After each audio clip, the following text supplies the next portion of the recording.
यद्यपि मेरी बात तुम्हारी समझ में नहीं आएगी, फिर भी हम समझाने की चेष्टा करते हैं। यदि जाग जाओ तो समझ जाओगे। अपनी तरफ से प्रार्थना करते हैं, जिनके कानों में शब्द पहुंच रहे हो, ये हैप्पी न्यू ईयर आदि जो भी हैं। बहुत बार तुमने न्यू ईयर मनाया होगा, इस बार हमारी कथनानुसार मना लो तो ये मान लो कि आपके ऊपर असीम कृपा हो जाएगी। हे बंधु, यद्यपि मेरी बात तुम्हारी समझ में नहीं आएगी। क्यों? क्योंकि दुस्नेहा पासैर महा, तुम बहुत दुरंत कठिन मोह फांसी से बंध चुके हो, अज्ञान से युक्त हो। इसलिए पहले कह रहे मेरी बात तुम्हारी समझ में नहीं आएगी, फिर भी हम समझाने की चेष्टा करते हैं। यदि जाग जाओ तो समझ जाओगे। हे बंधु, तुम जिससे जिससे अपनापन किए हो, ये केवल घड़े हैं। इन घड़ों में केवल एक ही कृष्ण विराजमान है, जो तुम्हारे हृदय में वही उनके हृदय में, वही अनंत जड़ चैतन्य के हृदय में विराजमान है।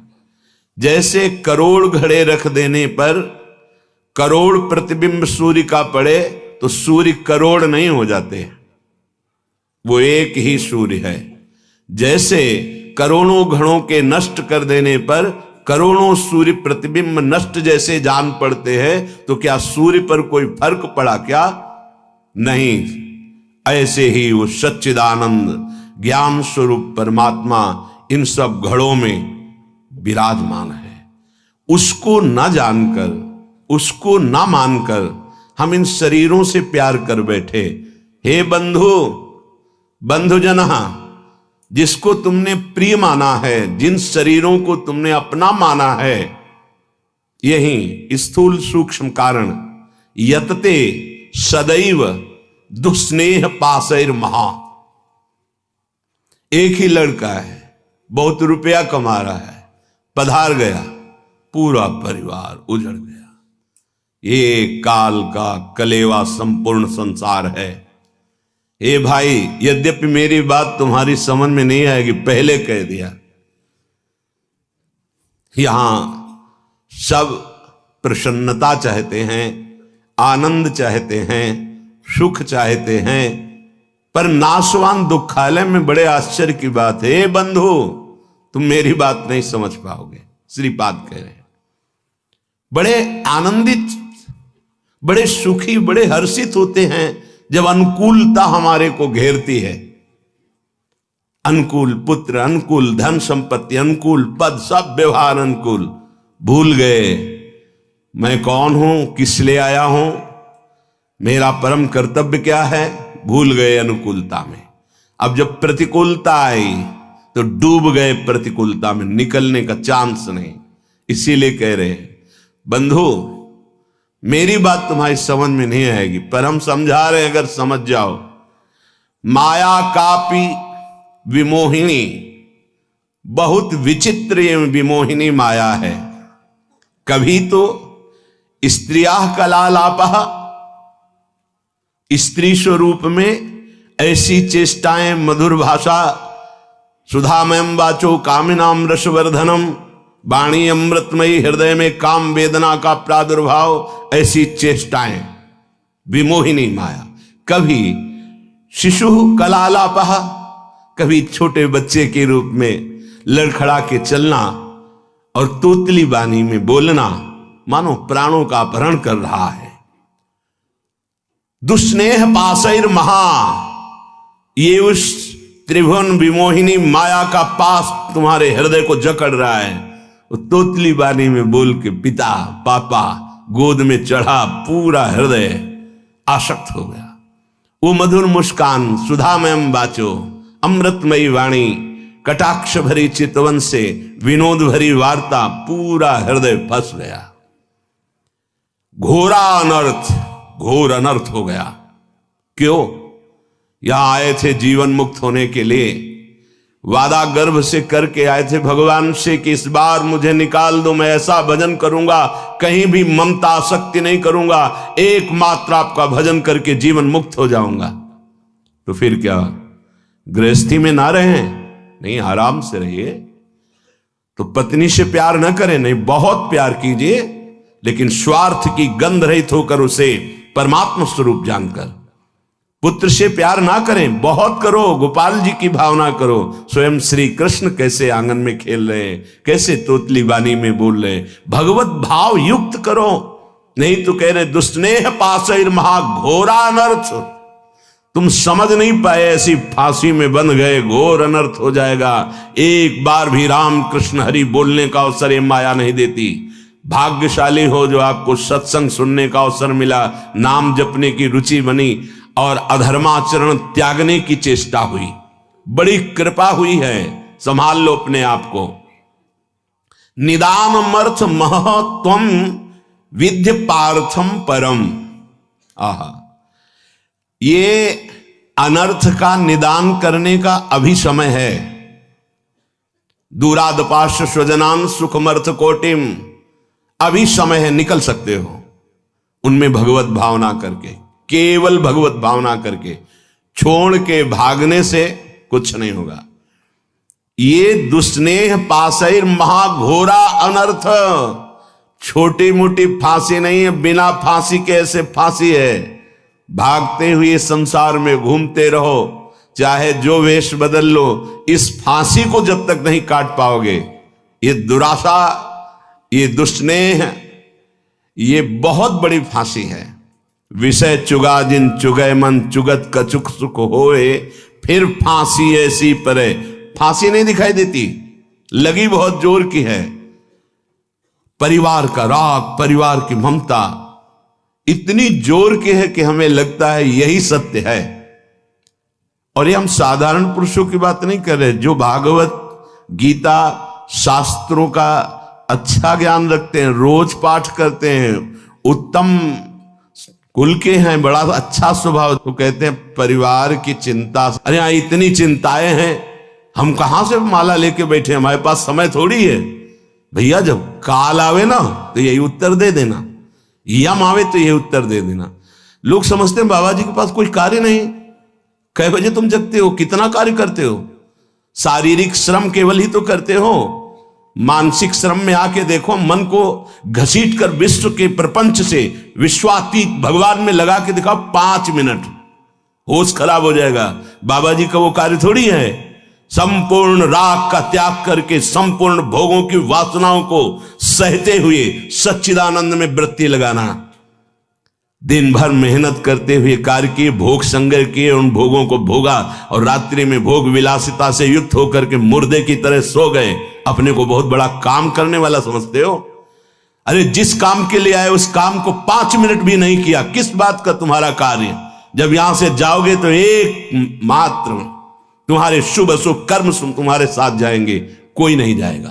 घोरा अनर्थ, घोर अनर्थ कर दिया। अपनी तरफ से प्रार्थना करते हैं जिनके कानों में शब्द पहुंच रहे हो, ये हैप्पी न्यू ईयर आदि जो भी हैं, जिनके जीवन में आते हैं, मदिरा पीना, मांस खाना, व्यभिचार करना, विलासिता करना, ये कभी भूल कर गलती मत करना। अगर हमारे शब्द पहुंच रहे हैं तो हम हाथ जोड़कर आपसे प्रार्थना करते हैं, कोई भी उत्सव मनाने के लिए पूरी रात नाम कीर्तन कीजिए।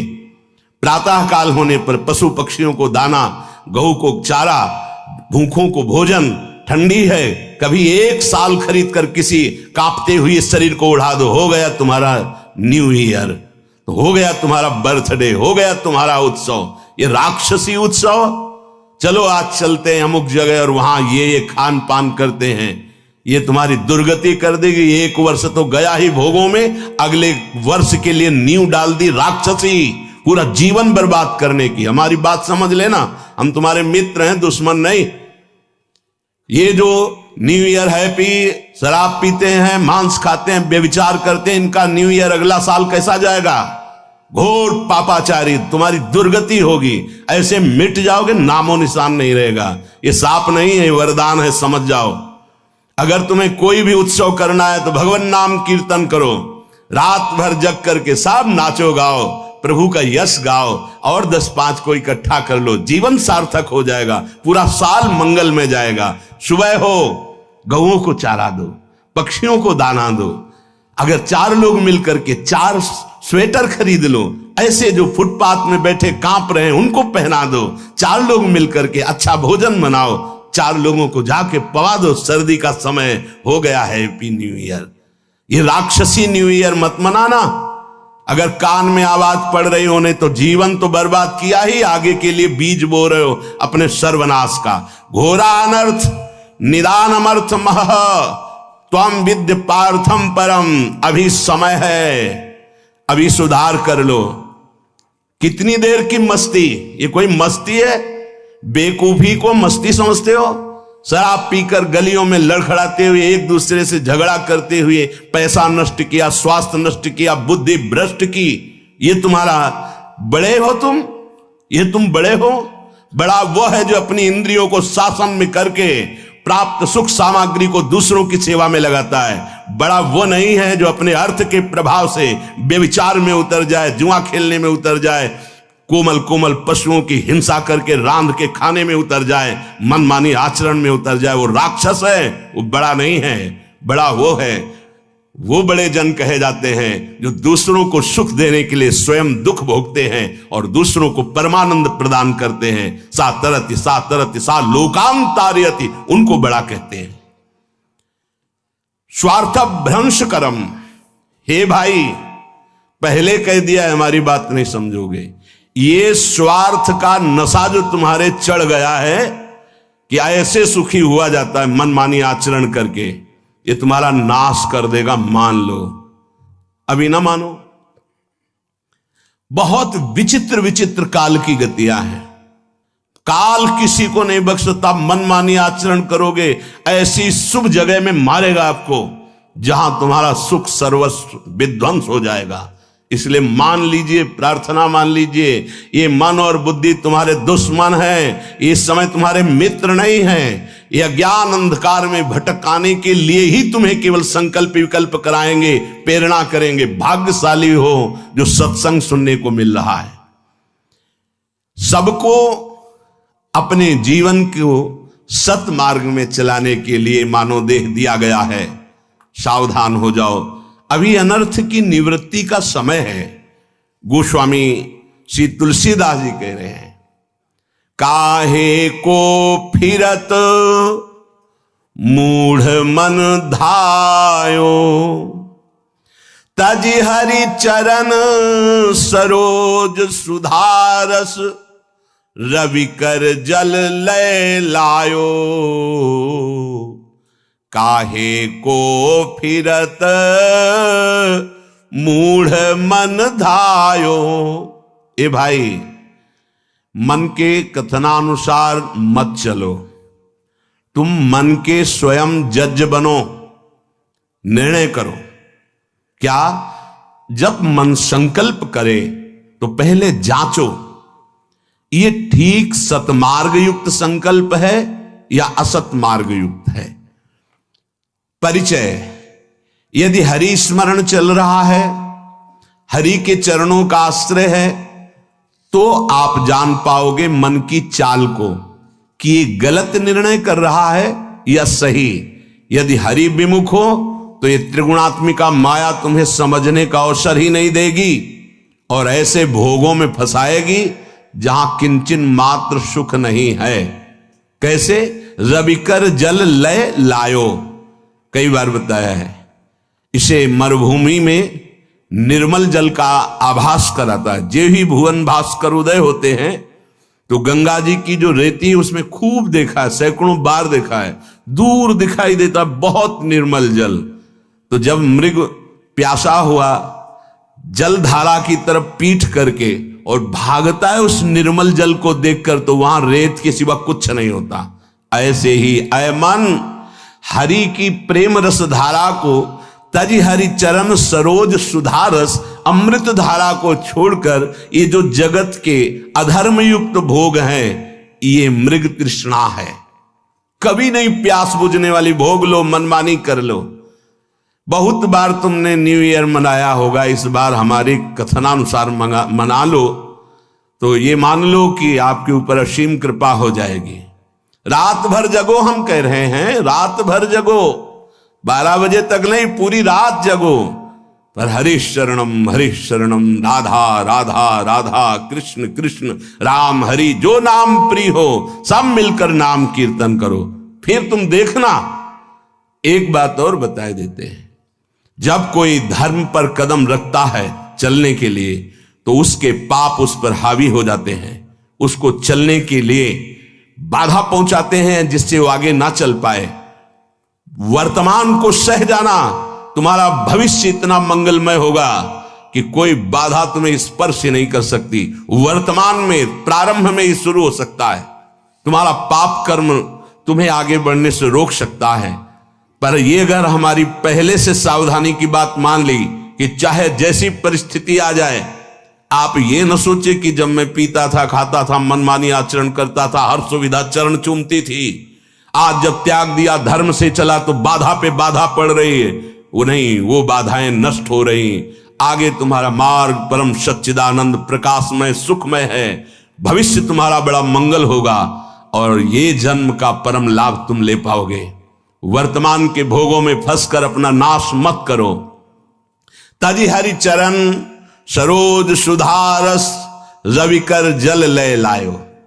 हरबान मन कहता है कि ये खा लूं तो ठीक हो जाएगा, मन ठीक हो जाएगा, ये भोग लूं मन ठीक हो जाएगा, ये पी लूं, ये देख लूं, ये कर लूं। कब तक? धिक्कार है ऐसे मन और धिक्कार है ऐसे अपने को कि हर बार इसकी बात मान लेता हूं कि शायद अब की बार सुख मिल जाए, लेकिन फिर हाथ में वही तृष्णा, वही भोग वासना, वही दुर्वासना। कभी तो पलट कर इसको जवाब देने की हिम्मत रखो कि अरे दुष्ट, बहुत फंसाया अब तक, अब सदगुरुदेव मिल गए, अब शास्त्रों के वचन मिल गए, अब मैं तेरी चाल समझ गया, अब तू नहीं फंसा पाएगा। लेकिन 2 घंटा पहले कसम खाइए और 2 घंटा में तुम्हें फिसला ना दे तो बता देना। 2 घंटा में भूल जाओगे कि हमने कसम खाई, फिर वही हरकत, फिर वही चेष्टा, फिर वही संकल्प। क्यों? क्योंकि नाम जप नहीं। श्री हरिवंश नाम बल्लहो, अपने मन भाई सब कहो, रहो शरण हरिवंश की। अगर नाम जब चल रहा है तो जहां चाहो वहीं, जो पैर वाली ब्रेक और हाथ वाली ब्रेक, दरे में गाड़ी को खड़ी कर दो, 1 कदम नहीं जाएगी। ऐसे ही जिस समय नाम जब चल रहा है और भगवान के चरणों का आश्रय, तो जहां चाहो वहीं मन को रोक दो। ऐसा नहीं है कि मन इतना बलवान है कि भगवद आश्रित के आचरणों में वो कुमार्गामी प्रवृत्तियां पैदा कर दे। भूल न दे कुमारक पाऊं, ऊसर बरसई तृण नहीं जामा, संत हृदय जिम उपज न कामा।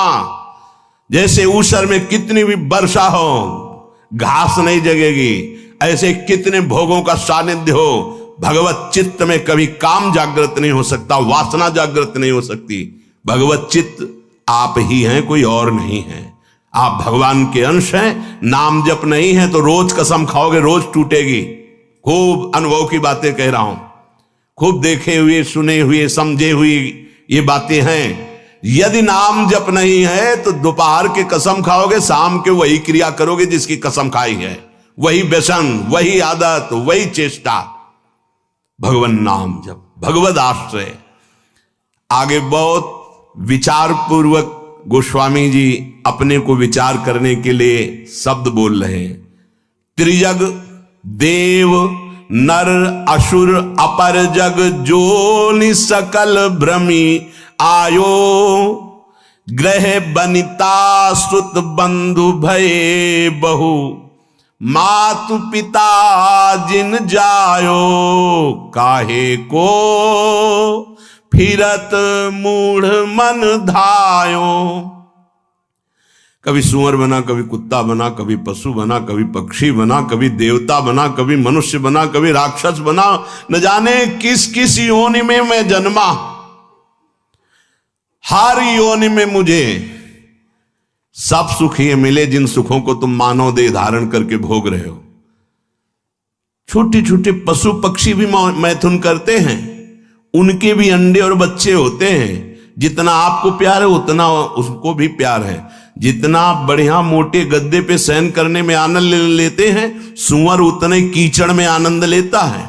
जो आप मीनू बना के होटल में खाते हैं, सुअर विष्ठा में उतना ही आनंद लेता है। ध्यान रखना, जितना आप विषय भोगों में सुख लेते हैं हर जीव वैसे ही, जैसे आप नींद का सुख वैसे ही हर जीव। अंतर क्या रह गया भाई? अगर सच्चिदानंद प्रभु का नाम जप नहीं हुआ, प्रभु का आश्रय नहीं हुआ, शुद्ध ज्ञान प्रकट नहीं हुआ, तो तुम में सुअर कुत्ता पशु पक्षियों में अंतर क्या रहा? बड़े महापुरुष कह रहे हैं, तिनते खर सूकर स्वान भले, जड़ता बस जे न कहां कछुए। कौन सा ऐसा देह है जो आज तक हमें मिला ना हो? फिर सुन लो, राजसू यज्ञ हो रहा है, एक चीटा छोटा सा अन्न कण लिए टांग टूटी लड़खड़ा के चल रहा है। अर्जुन जी ने कहा, भगवान कभी इस पर दया करो, देखो इसकी हालत। बोले 14 बार इंद्र बन चुका है। अपने को लगता है टूटी टांग चीटा कितना कष्ट पा रहा है सृष्टि में, 14 बार इंद्र बन चुका है, तो अपने क्या क्या बन गए होंगे? गोस्वामी जी कह रहे, पशु पक्षी सुअर कुत्ता त्रिजग योनियों में देवता बने, मनुष्य बने, राक्षस बने, क्या क्या नहीं बने। अब इस समय अवसर मिला पुनः मानव देह मिलकर, तो ये मूर्खता सवार हो गई। फिर वही भोग, फिर वही पापाचरण, फिर वही मनमानी। क्यों?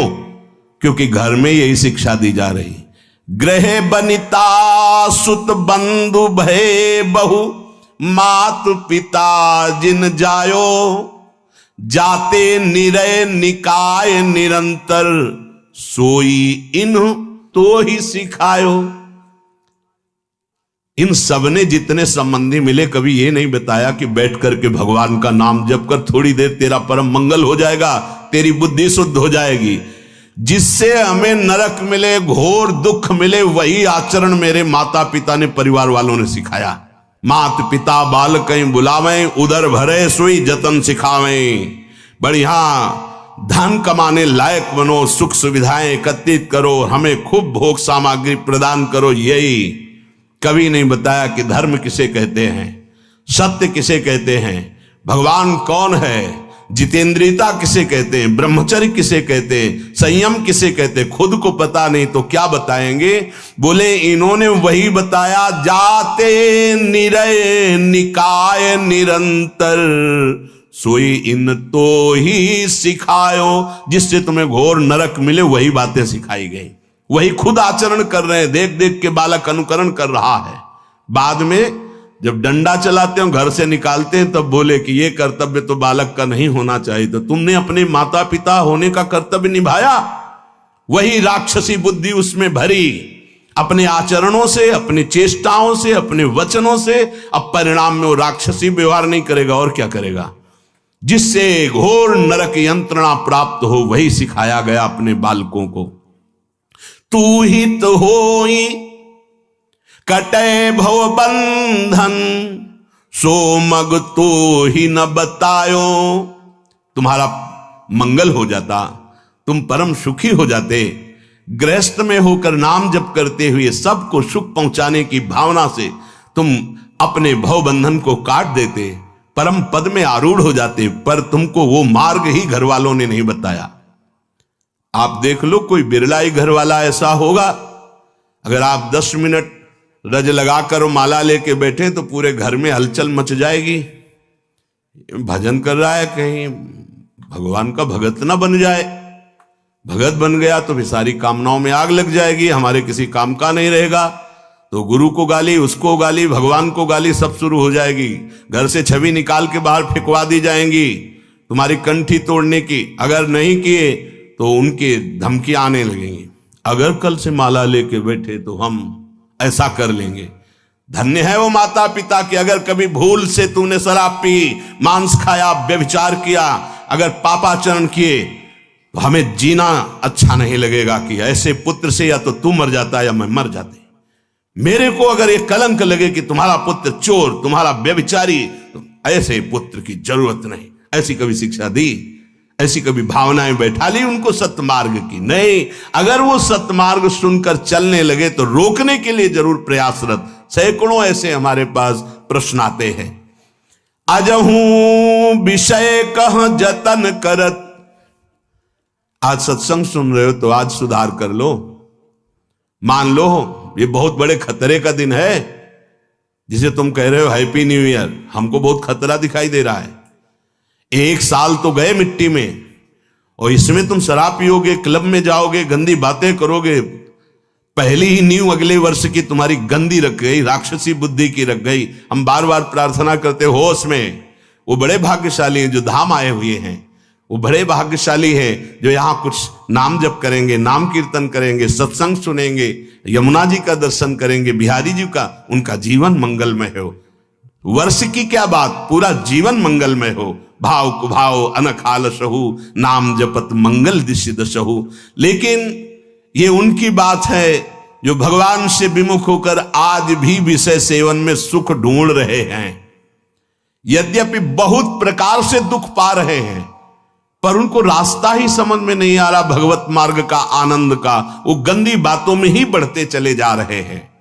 पावक काम भोग घृत ते सठ, कैसे परत बुझायो। हमारा मन समझाता है हम यदि भोग लें तो हम सुखी हो जाएंगे, लेकिन सिद्धांत कहता है आग को घी मिलेगी तो आग बढ़ती चली जाएगी, आग में घी न पड़ने पावे तो आग शांत हो जाएगी। भगवान नाम, भगवान लीला, गुण गायन काम अग्नि के लिए ये जल के समान तत्काल शांत करने वाला है, और भोग क्रियाएं और आग पैदा करने वाली। वर्षों व्यतीत हो जाते हैं, वही नवीन आग है। एक बार ये खा के देखें, शायद इसमें सुख मिल जाए। एक बार ये देख लूं, ये सूंघ लूं, ये छू लूं। शब्द, स्पर्श, रूप, रस, गंध, पूरी सृष्टि को 5 विषयों में बांधा गया है। इसी में हम भ्रमित। हमारे निरंतर भजन में ये 20 बातें बाधा पहुंचा देती हैं। यदि हम अखंड भजन करना चाहते हैं, हमारा निर्दोष भजन हो, तो इन 20 बातों से बचना चाहिए। पहली है अपने जीवन में जांच कर लेना। इष्ट से, गुरु से विमुख करने वाले पुरुषों का या स्त्रियों का या विषयों का किसी भी तरह से हम संग न करें। पहली बात, आराध्य देव गुरुदेव के वचनों में अविश्वास पैदा कर दे, हमारी भक्ति को बाधित कर दे, चाहे वो स्त्री शरीर हो, चाहे वो पुरुष शरीर हो, चाहे वो कोई विषय ही क्यों ना हो, हमें उससे संपर्क नहीं रखना। भगवद विमुख करने वाले पुरुषों का संग नहीं करना पहला लक्षण है। अगर वो कोई है हमारे जीवन में, तो हमारा भजन बाधित हो जाएगा। हमें संग नहीं करना, समझना है, हमें संग नहीं करना। मान लो भगवत मार्ग में विरक्त हैं तो, पर जो गृहस्थ है भजन करके भगवत प्राप्ति चाहता है, परिवार में अलग अलग उद्देश्य वाले, अलग अलग भाव वाले हैं, भिन्न भिन्न मति, अलग अलग मति वाले हैं। अब वो कैसे भजन करे? अपने को संपर्क नहीं रखना, अपने को जो कर्तव्य पालन करना वो करना, लेकिन हमको उनकी बात नहीं सुननी, उनका संग नहीं करना, उनका चिंतन नहीं करना। अगर इतनी चतुराई नहीं तो फिर भजन बाधित हो जाएगा। जासे होए स्नेह राम पद एतो मतो हमारो, जिससे प्रभु के चरणों में प्रेम हो, ये सबसे बड़ा मत है। गोस्वामी तुलसीदास जी कह रहे हैं हमारे आराध्य देव गुरुदेव इनमें अश्रद्धा पैदा करवा दे। आराध्य देव का नाम, आराध्य देव की लीला, आराध्य देव का गुण, महिमा, धाम जो गुरुदेव से प्राप्त हुआ है, उसमें हमारी अरुचि करवा दे। इससे बड़ा शत्रु और कौन हो सकता है? क्योंकि लौकिक शत्रु तो हमारे देह को नष्ट कर देगा, लेकिन ये शत्रु तो हमारे आराध्य देव के संबंध को ही नष्ट कर रहा है, ये तो हमारे परमार्थ को ही नष्ट कर रहा है। सबसे पहला इन 20 विघ्नों में आराध्य देव गुरुदेव के प्रति अश्रद्धा, अरुचि पैदा करवा दे। ऐसे बहिर्मुख कुसंगी का संग नहीं करना, चाहे वो स्त्री शरीरधारी हो, चाहे वो पुरुष शरीरधारी हो, या कोई विषय ही क्यों न हो। जिस विषय के सेवन से आराध्य देव गुरुदेव के प्रतिकूल आचरण बन जाए, हमें वो विषय सेवन नहीं करना। दूसरा, अधिक बोलना। मननशील महात्मा को ज्यादा बोलने का अवसर नहीं है। प्रायः आप देखना भजनानंदी उपासक मौन व्रती मिलेंगे। एक होता है जड़ मौन और एक होता है विचार मौन। उपासक को विचार मौन रहना ही चाहिए। आवश्यक है तो उत्तर दे दिया कम शब्दों में, अनावश्यक बात बोलनी ही नहीं है। कोई चाहे नाराज हो या प्रसन्न हो, हमें इससे मतलब नहीं। हमें अपने सिद्धांत से चलना है। बैठ करके गप्पे नहीं मारनी, कम शब्दों में उत्तर दीजिए और मनन परायण रहकर हर समय अपने आराध्य देव का नाम मंत्र चल रहा है। अधिक बोलना ये भजन में बहुत बड़ा विघ्न पैदा कर देगा। कैसा? सबसे अधिक पाप वाणी से बनता है, क्योंकि हम इसे समझ ही नहीं पाते हैं। किसी की भी निंदा करने में जो हमें पाप बनता है वो बहुत बड़ी गठरी होती है। पर निंदा के किएते आवत नहीं कछुआत मूरख पर्वत पाप को ले चल अपने साथ। बड़ा भारी पहाड़ पाप का रख लिया। और भजनानंदी उपासक को ये समय कहां है किसी के विषय में बोलने का।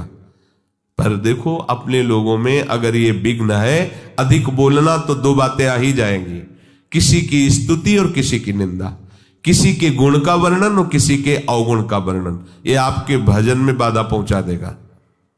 अधिक बोलने से मिथ्या भाषण निकल जाएगा, अधिक बोलने से किसी की निंदा निकल जाएगी, ये आपके लिए हानिकारक होगा। अहितकारी वचन, मिथ्या वचन, निंदा से भरे वचन, ये हमारे जिह्वा में नाम भगवान को प्रकाशित नहीं होने देंगे। मंत्र में रुचि नहीं हो पाएगी। अधिक बोलना। तीसरा है नवीन नवीन भोगों को भोगने की इच्छा रखना। आज ऐसे भोजन बनाया जाए, आज ऐसे किया जाए, आज ऐसे किए, किसी भी इंद्रियजन्य भोग को नवीन नवीन प्रक्रिया से भोगने की इच्छा रखना, ये भजन के लिए बहुत हानिकारक है।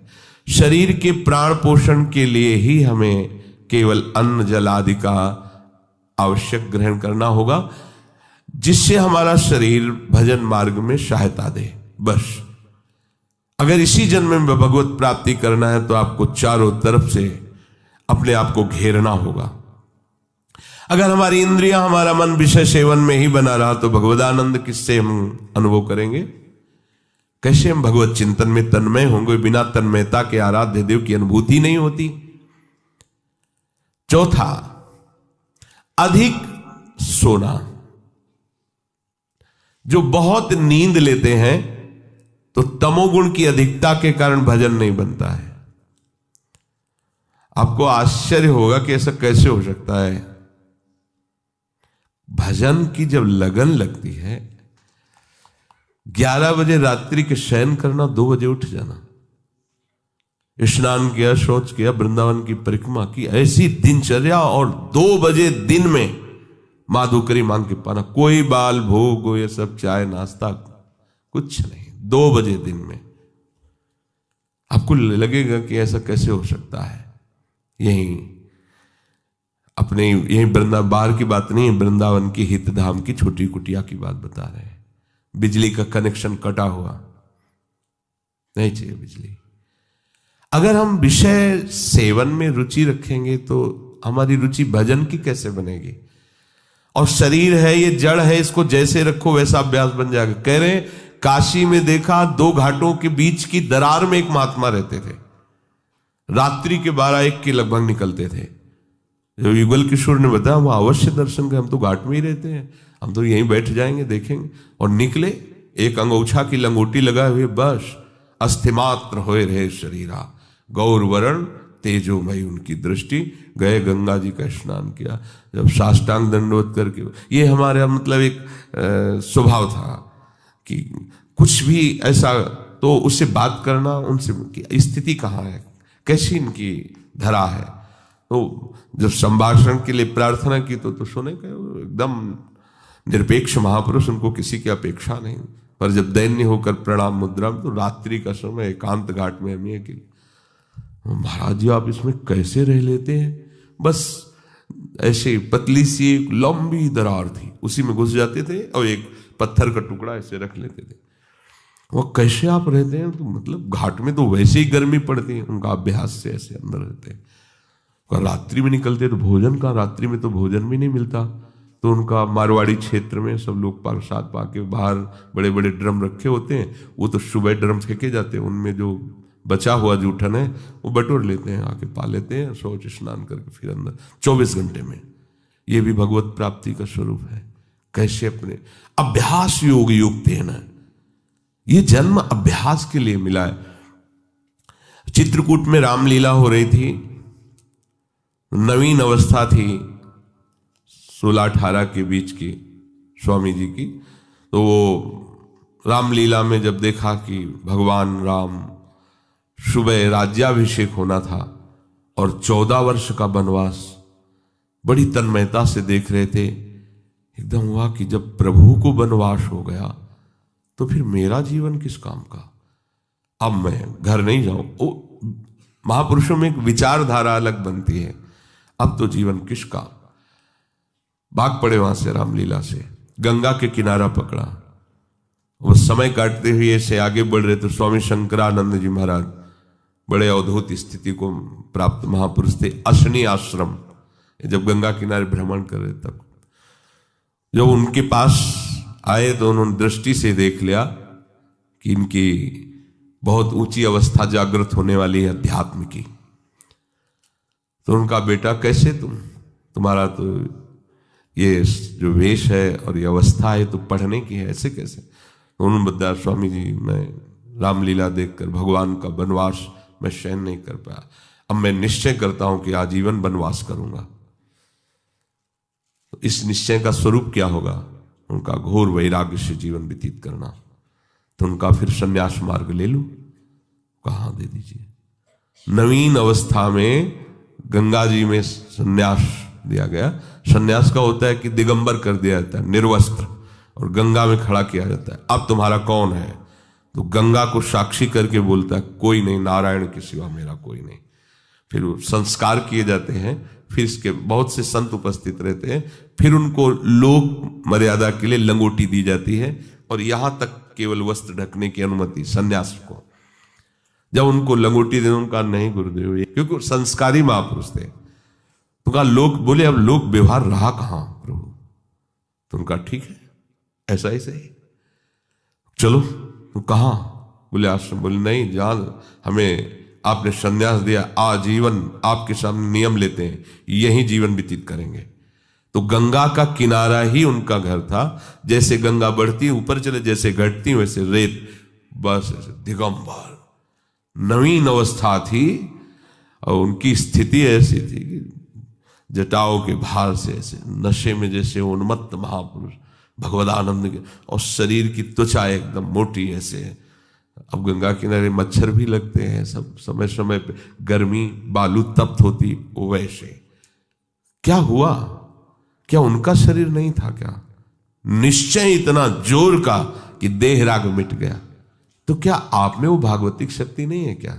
पर हम ये कह रहे हैं कि आप आकांक्षा क्यों करो कि हमको ये पहनने को मिले, खाने को मिले, ऐसी रहने की आकांक्षा करो, भगवत तत्व की ज्ञान की आकांक्षा करो, भगवत प्रेम की आकांक्षा करो, प्रियालाल के रूप रसास्वादन की, उनके श्री चरण सेवा की। ये आकांक्षा का विषय है, ये आकांक्षा का विषय थोड़ी है कि हम ये पहन लें, हम ये खा लें, हम ऐसी परिस्थिति में रहें, हमारी ऐसी हाई फाई व्यवस्था हो। हमारी मांग नहीं होनी चाहिए। हम स्वामी के आश्रित है, जैसा वो चाहे वैसा करें, जिसमें वो राजी उसमें हम राजी हैं। तो अधिक नींद लेने का यह स्वभाव उपासक को छोड़ना पड़ेगा। बिल्कुल ना सोना और बहुत सोना, आगे के श्लोक में भगवान मना करते हैं, दोनों को योग सिद्ध नहीं होता। बिल्कुल ना पाना और बहुत पाना, दोनों को योग सिद्ध नहीं होता। तो अधिक नींद लेना, इस पे शासन करो यदि भगवत प्राप्ति करना चाहते हो। आपकी दिनचर्या में सोने का आपका ठीक समय होना चाहिए। जितने महात्मा आज तक मिले उन सबकी दिनचर्या परिपक्व रही है। परिपक्व दिनचर्या 2-4 मिनट की बात नहीं कहते, नहीं, उनका उठना, उनका लेटना, उनका खाना, उनका पीना एक टाइम पे होता है, ऐसा नहीं है जब चाहा तब। अगर उस समय तक भोजन नहीं मिला तो इसके बाद वो भोजन नहीं पाएंगे, चाहे 56 प्रकार के भोग आ जाए। एक महात्मा जिस आश्रम में हम गंगा किनारे रुके थे उसी आश्रम में आए थे। शाम टाइम वो कुछ नहीं लेते थे। एक टाइम दोपहर में अगर भिक्षा मिल गई तो लेते थे। प्रायः कौन इनके पीछे पड़ता है, खान पान के पीछे। जिसकी लगन लग जाती है प्रभु की प्राप्ति में, ये तो बहुत छोटी बातें हैं। इन महापुरुषों को देखो, वो शाम के जो उस आश्रम में आए जहां हम टिके हुए थे, तो उनको गाय वहां आश्रम में थी, तो संतों को शाम के बयारू कराई जाती थी, एक एक गिलास दूध दिया जाता था। तो बयारू तो करते नहीं थे जब दूध, तो उनका नहीं, हमारा नियम है, मैं एक बार दिन में जो भगवत इच्छा से मिलता पाते हैं, फिर नहीं। अरे नहीं स्वामी, दूसरी बार पूछते ही उनकी दृष्टि, ये क्या है, ये कोई स्वागत है? अरे परमार्थी के पति होकर के नियम को तोड़ने के लिए तुम जोर दे रहे हो? ये क्या प्राण पोषण करना ही साधु का धर्म है क्या? हटाइए, आप कैसे साधु हो, बार बार हमको खाने के लिए प्रेरित। डांट दिया, अपने खुशी हो जाएंगे, दूध दे रहे हैं गाय का, भाई इतना प्यार कर। प्यार नहीं देखा जाता, अपना लक्ष्य देखा। आप कितना आराध्य देव से प्यार करते हैं? हमें विषय सेवन के लिए कोई प्यार दे तो इसे प्यार कहते हैं क्या? आराध्य देव के चरणों जासो हो सने राम मत, राम पद ए तो मतो हमारो। अधिक भोजन, पांचवा है अधिक भोजन। सच्ची मानिए, ये अनुभव की बात कहते हैं। अल्पाहार और अधिक भोजन दोनों आप करके देख लो। अधिक भोजन करने वाले की भजन में रुचि नहीं रहेगी। अगर दोनों टाइम आप भोजन जितना चाहिए उससे अधिक लोगे तो आप ब्रह्मचर्य रह ही नहीं सकते, आप भजन कर ही नहीं सकते, आपकी भजन में रुचि नहीं रहेगी। वो एक खिलवाड़ केवल होता रहेगा, दिन पार होता रहेगा। और आप 2-4 दिन आपको थोड़ा परेशानी पड़ेगी किसी भी संयम को धारण करने के लिए, आप उसे धारण कीजिए, फिर आप देखिएगा। अगर आप 15-20 दिन ऐसे संयम से चले, फिर आपको हम ही छूट दे दें तो आप कहोगे नहीं बस ऐसा ही ठीक है। धीरे धीरे आपको हर इंद्रिय, हर वृत्ति को अपने आराध्य देव प्रियालाल में समर्पित करना है। रोज का रोज हमारी आयु नष्ट हो रही, हमारा लक्ष्य केवल यही बना हुआ है, संसार के भोग। सोचो हम कहां खड़े हैं, हमें कहां पहुंचना है। अधिक भोजन ये भजन का विघ्न है, पांचवा। और छठा है उपासक होकर हंसी मजाक गंदी करना। उपासक भी हंसते हैं अपने आराध्य देव की, अपने उपासना की, उपासक जन मिलकर वार्ता। ऐसा नहीं कि सांसारिक उनको कॉमेडी उनको सुन के हंसना पड़े, उनको प्रोग्राम देखना पड़े कि हाँ चल रहा है कॉमेडी को हम हंस रहे हैं। ये साधना है क्या? हंसने के लिए तुम्हें तो प्रियालाल बहुत है, हास परिहास रसिका। या उपासक जन आपस में बैठ करके भगवत वार्ता, पवित्र वार्ता से विनोद, नहीं तो विनोद की ठौर कहां है? बिल्कुल। नारायण हरि भजन में पांचों न सुहात, विषय भोग निद्रा हंसी जगत प्रीति बहुबात। तो हंसी मजाक करना ये उपासक का भजन का विघ्न है, ऐसा न करें। सातवां है अपने रिश्ते नातेदारों के प्रति आसक्त हो जाना, जैसे स्त्री पुत्र और भी जो संबंध है इनमें आसक्त। भजन नहीं बन पाएगा। सबकी ममता ताग बटोरी, मम पद मन ही बांध पर डोरी। आठवां है क्रोधी स्वभाव बना लेना। जरा से कोई बात करे तो बस एकदम गुस्सा हो जाए। नहीं नहीं, आप भजन करने वाले हो। कभी कभी किसी की प्रतिकूल चेष्टा, अब जैसे आप परमार्थ में चल रहे हैं, किसी को परमार्थ संबंधी ही आप सावधान कर रहे हैं, वो आपके सामने ही प्रतिकूल आचरण कर रहा है, आपको गुस्सा नहीं होना है। ये आपकी भी तो परीक्षा हो सकती है। भगवान आपको भी तो देख रहे हैं कि आप उपदेश ही केवल देते हैं या आपके भी जीवन में कुछ है। इसलिए आप खुद देखो आपके जीवन में क्या है। उस समय आप प्रशांत आत्मा विवेक के द्वारा अगर कहीं भी स्फुरण हो रहा है क्रोधा, तो उसे शांत कीजिए। वो क्रोध दूसरे का अहित करेगा कि नहीं करेगा, पर आपका अहित हो जाएगा, आपका हृदय पवित्र हो जाएगा, आपके हृदय में जलन पैदा हो जाएगी। क्रोध रूपी विकार भजन को बहुत ज्यादा ढकता है। पूज्य श्रीपाद उड़िया बाबा जी महाराज, 1 महीने में अगर कस के एक बार गुस्सा आ गई तो 1 महीने का भजन ढक जाएगा, वो भागवतिक तेज प्रकाशित नहीं हो पाएगा। और 12 बार साल में गुस्सा आ गई तो पूरे साल का भजन ढक गया। और यहां दिन में 12 बार आ जाता होगा गुस्सा। ये ऐसा कैसे, ये ऐसा कैसे? गुस्सा नहीं करनी, क्रोध नहीं आने देना अंदर से। नवा है हिंसा करना। हिंसा वाणी से भी होती है, मन से भी होती है और शरीर से भी होती है। जो भगवत मार्ग का पथिक है सावधान रहता है, शरीर से तो हिंसा मुश्किल ही बनती है। किसी भी जीव को कष्ट देने का स्वभाव होने वाला साधक कैसे हो सकता है? किसी भी जीव को पीड़ा देने वाला कैसे साधक हो? परमार्थ का पथिक वो हो ही नहीं सकता, वो तो नाटकबाजी है। किसी भी जीव को शरीर से पीड़ा कैसे दे सकता है? वो नहीं दे सकता। बड़ी सावधानी रखने की जरूरत है। किसी भी जीव को नहीं।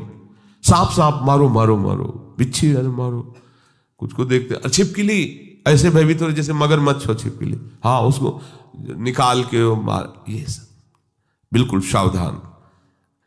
बाबा श्रीधर जी महाराज कालीदय 10-12 छिपकली मच्छरदानी में ऊपर, मच्छरदानी ऐसी मच्छर के हाथ 10-20 जगह से डाल सकते हो, ऐसी मच्छरदानी लगी थी। क्या रात दिन भजन में डूबे हुए। वो ऐसा नहीं था कि वो जो जाते थे अपने लोग। तो आपका लक्ष्य प्रभु है तो आप में सबको प्रभु को देखना होगा। सब में प्रभु, कोई भी बाधा नहीं पहुंचा सकता। सेनपुर में आपको मतलब ये बात ऐसा लगेगा कि शायद अत्युक्ति करके कही जा रही हो। जैसे काले चीटे घूमते ना, ऐसे भूरी और काली बिच्छी घूमती थी शाम के, और एक से एक कोबरा, किंग कोबरा, बड़े बड़े सांप, क्योंकि गंगा का किनारा, भीषण जंगल। और एक पंजीरी बाबा, बूढ़े बाबा उधर रहते थे और दूसरे हम वहां थे। और वो कान के बहरे थे कि हल्ला बचाओ तो सुनाई ना दे। अब केवल भगवत आश्रय ले ही तो और क्या वहां रह सकता है। बस दृढ़ निश्चय था कि अगर संयोग है तो काटेगा, नहीं तो नहीं काटेगा। तो बहुत समय तक रहने पर कभी बिच्छी ने नहीं मारा, कभी सांप ने। ऐसे आसन में बैठे हुए और ऐसे सांप जा रहे हैं, ऐसे बिचखा पर सांप। उल्लुओं की आवाज तो ऐसे जैसे कोई संगीत गा रहा हो। 14 राग से वो गाता है उल्लू, 14 प्रकार की आवाज होती हो, हर आवाज में एक भय उत्पन्न हो। गंगा जी के किनारे तो प्रतिध्वनि भी होती थी उसकी। अंधेरा, न कोई लाइट, न कुछ, केवल प्रभु ही प्रभु, मंत्राकार वृत्ति। अरे जो पीछे संत महात्मा इसीलिए ऐसे स्थानों का चयन करते थे, अन्य आश्रय नहीं, केवल भजन ही करना पड़ेगा, दूसरा उपाय नहीं है। हिंसा ना तो शरीर से होनी चाहिए और वाणी से भी हिंसा होती है। किसी के दिल में दुख पहुंचाने वाली वाणी बोलना है हिंसात्मक वाणी है? नहीं। सबके दिल में दिलवर वास करता है, उसी की हम उपासना करते हैं। हमको ऐसे कठोर वचन नहीं बोलने हैं जिससे उसका हृदय दुखी हो जाए। हम अपनी बात कह देते हैं, ना मानो आपका। देखो भगवान गीता जी बोल दिए ना, मानो या ना मानो तुम्हारी बात है। मानोगे तो भगवदानंद में रहोगे, नहीं मानोगे तो विषयानंद में डूबोगे। और एक होता है मन से हिंसा करना, ये ज्यादा होता है। शरीर से हिंसा करना तो साधक मार्ग में बहुत ही निंदनीय है। वो तो शायद ही कोई ऐसा मूर्खतावश कर दे, नहीं तो नहीं करेगा, क्योंकि वो साधक मार्ग में चल रहा है। उपासना मार्ग में काहे कि किसी जीव की हत्या करेगा। वाणी से वो भी चूक कर सकता है। किसी को ऐसे दुखद वचन, जाओ भोगोगे, ये भी दंड है ना। ये भी आप हिंसात्मक वचन बोल रहे हैं। अगर आप भजन करते हैं और आपका वचन लागू हो गया, जाओ भोगो, तो आपने उसके लिए विधान कर दिया ना दुख का। तो साधु से होए न कारज हानि, साधु तो परहित परम मंगल करने वाला होता है, उसके दुख का विधान कैसे करे। और मन से होता है कि जब कोई हमारे प्रतिकूल चलता है तो एक जलन होती है, उस जलन में हमारे अंदर निकलता है, भोगोगे तुम, फिर आगे चल करके तुम देख लेना तुम्हारी दुर्गति होगी, तुम अमुक कष्ट पाओगे, जाओ ऐसा ऐसे। वो जो मन है ना वो अपने आप संकल्प करता है।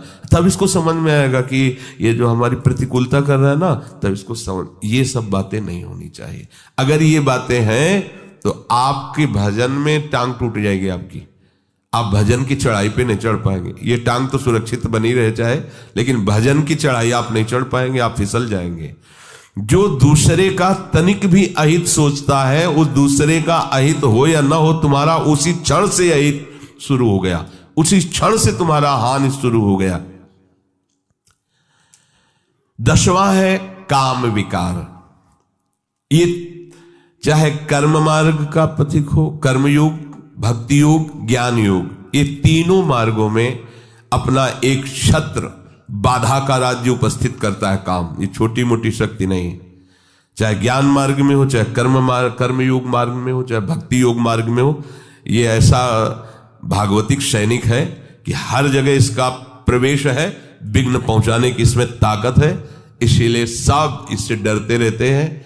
अगर इससे डरते रहोगे तो निर्भय हो जाओगे, और इससे डरना बंद कर दोगे तो फिर डर तुम्हें कभी छोड़ेगा भी नहीं।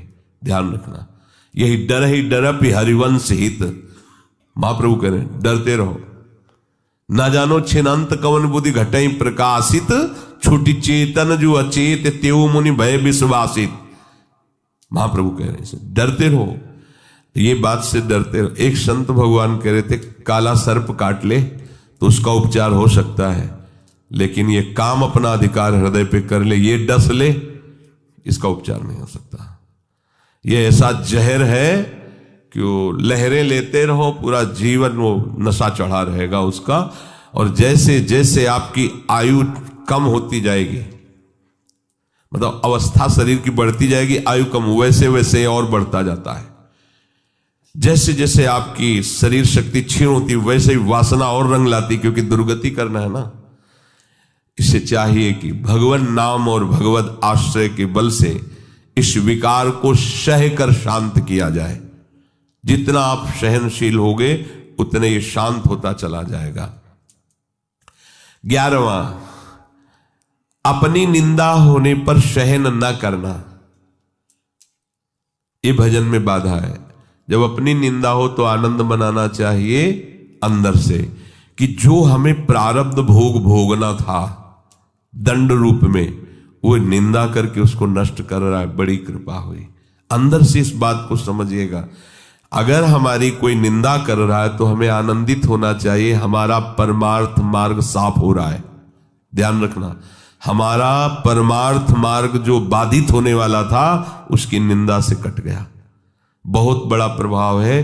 बिना भोगे तुम्हारे प्रारब्ध का नाश करा दे वो निंदक है, इससे बड़ा कोई हमारा सहयोगी नहीं है। साधो निंदक मित्र हमारा। चरणदास जी ने इसमें बड़ा आशीर्वाद दिया है कि जो कोई निंदा करे हमारी उतरे भव से पारा साधो, क्योंकि उसने हमारे परमार्थ को साफ कर दिया। प्रशंसा करने वाला तो परमार्थ में रोड़ा पैदा कर दिया, देहाभिमान फिर पुष्ट होगा और भगवत चरणारविंद का आश्रय छूट जाएगा। लेकिन निंदा करने वाले ने भगवत आश्रय पुष्ट कर दिया, परमार्थ को बिल्कुल पवित्र और साफ कर दिया। आए हुए बुरे प्रारब्ध को नष्ट करने के लिए ये जो हमारी प्रभु निंदा कराते हैं, बहुत कृपा है छुपी हुई इसमें। उसे हमें भोगना पड़ता, सड़ना पड़ता। कई बार सुनाया है कि भगवान वशिष्ठ जी कुल पुरोहित थे और वो चक्रवर्ती सम्राट पे पद में थे, तो उनके शरीर में किसी पूर्व कर्मा अनुसार वो कुष्ठ हो गया था, गलित कुष्ठ। तो राजगद्दी पे थे, ढक के से रहते, तो वशिष्ठ जी से कहा इससे जीना से अच्छा है मर जाना। हम अपनी सभा में भी खुल के नहीं बैठ सकते हैं, सब गलित कुष्ठ। कोई उपाय है तो उनका कर्म का फल तो भोगना पड़ता है। अवश्य में भोक्तव्यम कृतम कर्म शुभाशुभम। होगा महाराज कोई भी दान पुण्य कुछ ऐसा जो आप दुर्गा दान पुण्य से नष्ट नहीं होगा। एक उपाय है, आपके बड़े भ्राता की जो पत्नी, बड़े भ्राता युद्ध में मारे गए, आप रोज जाके उनको भगवान श्री राम का चरित्र सुनाइए जो आ गया। अब रोज टाइम से 2-2.5 घंटे सभा के बाद जाते थे रात्रि में, और 10-11 बजे वापस आते। धीरे धीरे धीरे धीरे बात पूरी नगर में फैल गई। सब लोग निंदा करने लगे, देखो वैसे ही भोग रहा है कुष्ठ का, और ये कितना दुराचारी है कि मां के समान पवित्र भाव जिसमें रखा जाता है बड़े भ्राता की पत्नी, अब बड़े भ्राता तो युद्ध में पधार गए तो देखो रोज रात्रि में उनके आ जाता है। अब कुष्ठ खत्म होना शुरू हुआ। अब 20-20 लोग बैठ करके उन्हीं के राजा के विषय की बात सब। एक दिन वशिष्ठ जी से कहा, प्रभु जब मुझे हमारे ये जो गुप्तचर बताते हैं आकर कि प्रजा ऐसी हमारी निंदा कर रही, तो ऐसा लगता है कि मर जाना। तो बोले कुष्ठ नष्ट करने में तुम्हारा ये बहुत बड़ा सहयोग होगा, पहले कहते थे कुष्ठ के कारण कि मर जाना अच्छा है, अब जब दवाई करवा रहे हैं तो तुम कह रहे हो ऐसा। कुष्ठ कम हुआ ना? बोले हाँ कम। धीरे धीरे सब कुष्ठ नष्ट हो गया, पूरे राज्य में ये निंदा इनकी होने लगी और कुष्ठ नष्ट हो गया।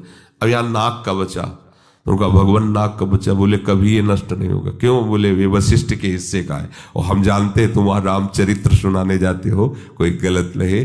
फिर बुलाया पूरी प्रजा को और सभा में बताया कि ऐसा ऐसा ऐसा, तो गलित कुष्ठ उनका नष्ट हो गया। ये जो हमारी निंदा करने वाले हैं, ये जो हम केवल भोग कर ही उसका समन होता, उस पाप को, उस अपराध को अपनी निंदा जिह्वा से, संतों ने कहा मां से भी ज्यादा ये दुलार करते हैं। मां तो हाथ से मल साफ किया होगा, ये हमारे उस कर्म जनित मल को वो जिह्वा से साफ कर देते हैं निंदा करके। तो निंदा जब हमारी हो रही हो, अपमान हो रहा हो, तो हमें सहन करना चाहिए। हमारे बहुत बड़े बुरे प्रारब्ध का वो निवारण कर रहे हैं। पर ऐसा बहुत कम होता है। जब निंदा होती है तो हम जब उसकी निंदा खुद करने लगते हैं तो उसका परिणाम ही होता है जो हमारे पास था वो तो था ही और वापस आ जाता है।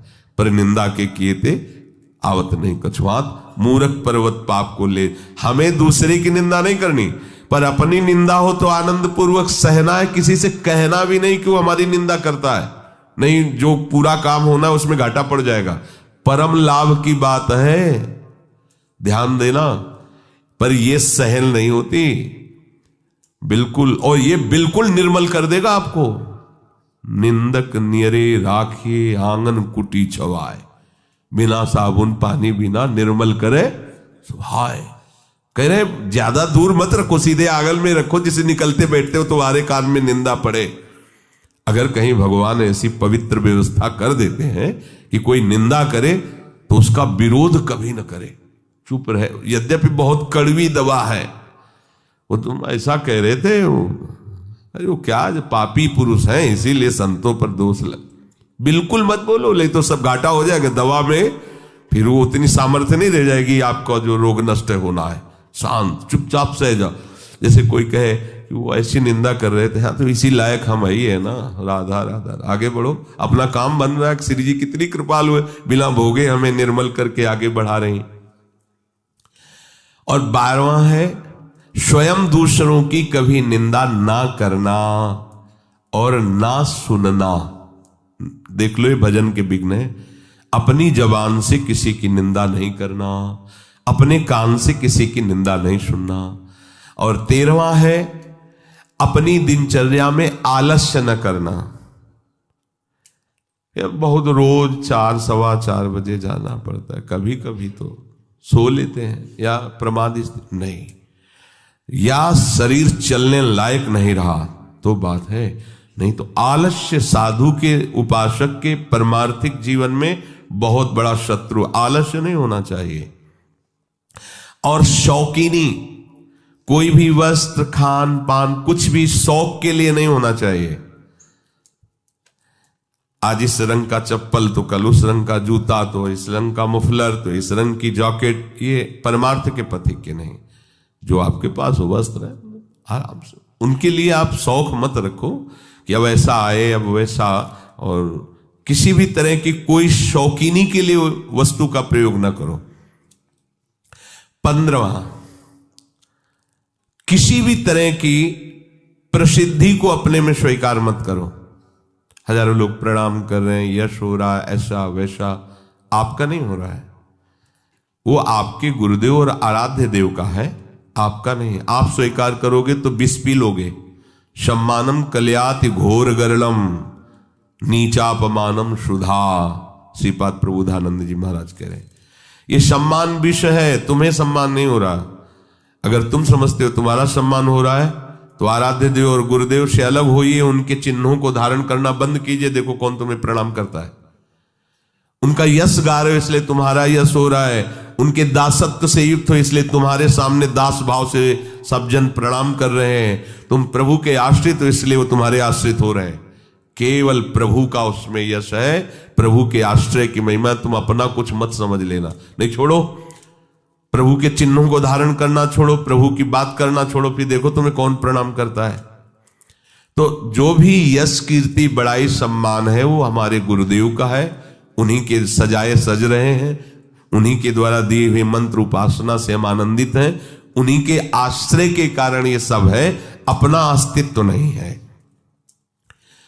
मान बड़ाई की चाह रखना भजन का बड़ा भारी विघ्न है कि भाई और कुछ तो नहीं है, चाहते हम पर इतना तो है कि समाज में बना रहे, भजनानंदी महात्मा है, आओ आओ आओ, देखो बचपन से भजन कर रहे हैं, इनको आदर दीजिए, बड़े त्यागी महात्मा है। ये सुनने के लिए कान लालायित रहते हैं अहंकार पुष्ट होने की वृत्ति वाले के। ये नहीं होना चाहिए। जब कोई तुम्हारी बड़ाई करने लगे तो तुम्हारे हृदय में एक संकोच जनित चुभन होनी चाहिए।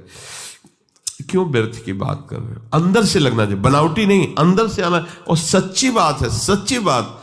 यदि गुरुदेव की कृपा ना हो, प्रियाजू की कृपा ना हो, तो एक बार राधा नहीं बोल सकते। तुम निरंतर भजन की तो बात जाने दो।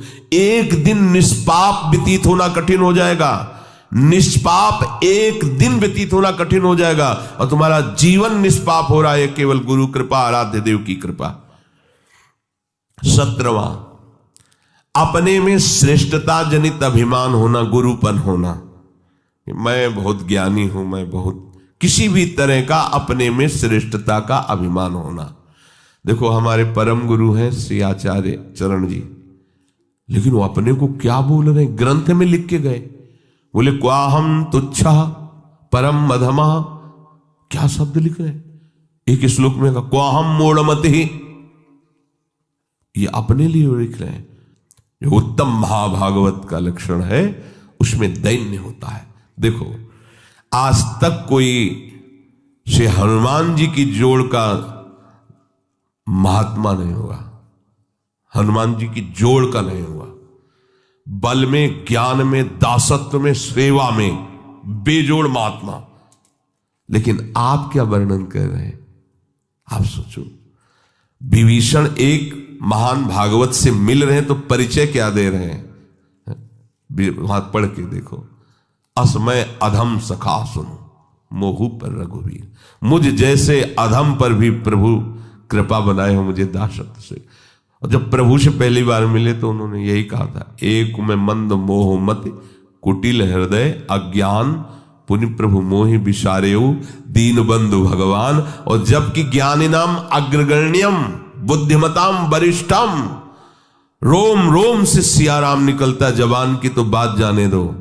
यत्र यत्र रघुनाथ कीर्तनम तत्र तत्र कृतमस्त कांजिलम वाष्पवारि परिपूर्ण लोचनम मारुतिम नमत राक्षसांतकम। और बल विक्रम की तो कहना ही क्या, जेहगिर चरण दे हनुमंता चले उसका पाताल, जिम अमोघ रघुपति कर बाना यही भांति चले हो हनुमान। क्या उनका जोड़ है कोई? और वो अपने को कह रहे असमय अधम। भगवान ने जितना माता सबरी को दुलार दिया, बिरला ही कोई ऐसा दुलार पा पाता है। और सबरी जी क्या प्रभु से कहे, अधम ते अधम अधम अति नारी तिनमा मैं मति मंद अघारी। ओहो, ये देखो महाभागवतों की वाणी। देखो आद्य गुरु भगवान शंकराचार्य अहम ग्रह उपासना के आचार्य, और वो कह रहे हैं कि सत्यपि भेदापगमे नाथ तवाहम न माम की नस्तुम सामुद्रो ही तरंगा कुचन समुद्रो न तारंगा। नाथ यद्यपि ये बात सत्य है कि हम में और आप में भेद नहीं है, क्योंकि अभेद भक्ति के आचार्य हैं, अभेद ब्रह्म स्वरूप के आचार्य हैं, उसी का उपदेश करें।